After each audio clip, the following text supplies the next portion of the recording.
Friends नमस्कार जय जगन्नाथ। चलतु आज रेसिपी स्टार्ट करिबा। आपण मानको मो यूट्यूब चैनल बहुत बहुत स्वागत।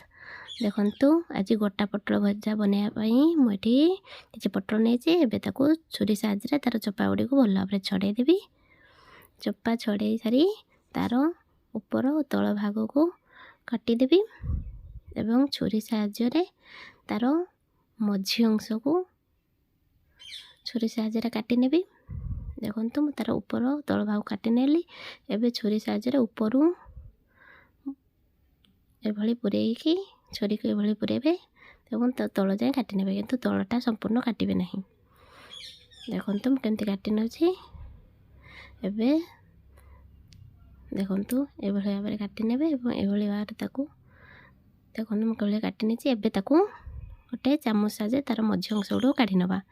एभली सब पटलर मु काटी नहीं कि ता मझी अंश गुड काढी नहीं। आपन जदि मो चैनल ले नुआ सब्सक्राइब करनतु, लाइक शेयर कमेंट करियो जमा भी। आपन माने मो वीडियो देखछन किंतु गोटे लाइक करनांती कि सब्सक्राइब करनांती। प्लीज लाइक करंतु, सब्सक्राइब करंतु, मते सपोर्ट करंतु। देखंतु मैं एभली भाबरे आ गोटे काटी के देखौची। এই পটল ভজা পখাଳ ସହିତ गरम गरम पखाଳ सहित खाଇବା बहुत टेस्ट लगे। आपण आपको गरम भातर साइड डिश भाव में नहीं पारे।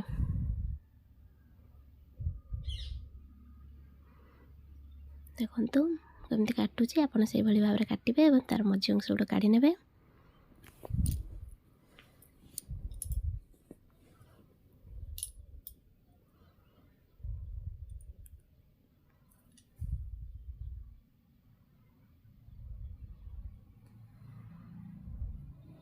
एबे देखो मु सब गुड़ी को एभली भाव में काटिक रेडी करनी। किसी आलू को ग्रेट करके नहीं जाइए। एबे देखो मसला पे किसी बादाम, प्याज, रसुण, 1 टेबलस्पून जीरा, गोटे सुखिला लंका को दे ग्राइंडिंग करनवा। देखो मुझे ग्राइंडिंग करनी। एबे कड़ाई गैस रे बसाई नवा। कड़ाई गरम हो गले किसी तेल देदेबा। तेल देदेले तेल दे सारा पर तेल गरम हो गला। एबे ग्रेट कर रखिथिबा आलू और पटलर तार मंजी अंश बा मझी अंश को देदेबा। भल भाव तेल 2-3 मिनट भाजी नवा।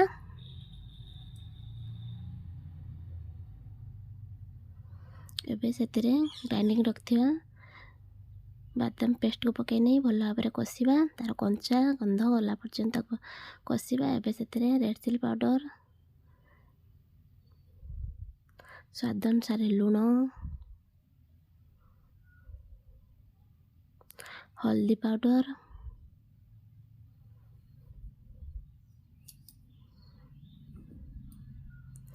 और चिकन मसाला।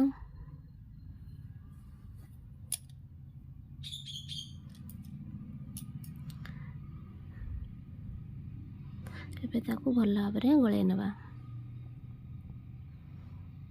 एबे सेतिरे मु गोटे यूनिक जिनस ऐड करिछि इपी मसला। यह चटपटा मसला थिबारु यह पटलर तार स्टफिंग देले बढ़िया चटपटा लागिबो। हेतिपे किछि मु इपी मसला को पकेने छी।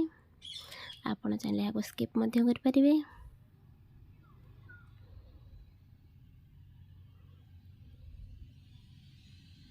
देखंतु एबे मो मसला को भल भाव में कषि नेबे। एबे आको आउ टिके कषिबा जेते पर्यंत या कड़ाई रे बॉल भलिया छाड़ी न जीवो सेते पर्यंत आमे याको कषिबा।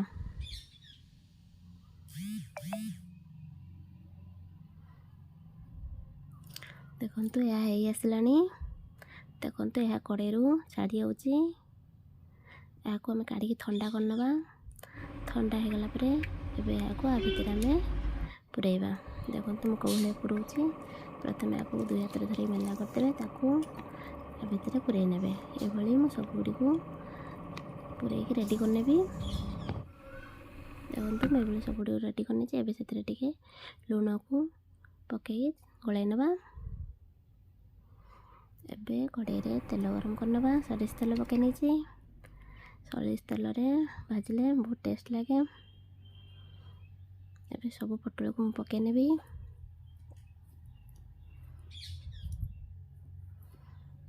देखो मु याको भाजी नेबी भल भाव में।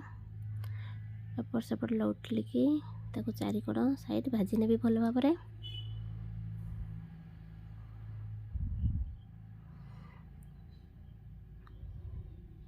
ଦେଖନ୍ତୁ ଗୋଟେ ସାଇଡ଼୍ ହେଲା ପରେ ଆଉ ଗୋଟେ ସାଇଡ଼୍ ଓଲଟେଇ ନେଉଛି, ଆଉ ଗୋଟେ ସାଇଡ଼୍ ହେଲା ପରେ ଆଉ ଗୋଟେ ସାଇଡ଼୍ ଓଲଟେଇ, ଏଭଳି ଓଲଟେଇ ତାକୁ ଭାଜି ନେବା।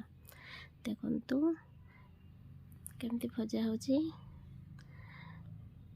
ଦେଖନ୍ତୁ ଆମର ପୋଟଳ ଭଜାଟି ରେଡ଼ି ହେଇଯାଇଛି। ଏବେ ଆକୁ ଆମେ ପ୍ଲେଟ୍ରୁ କାଢ଼ି ନେବା।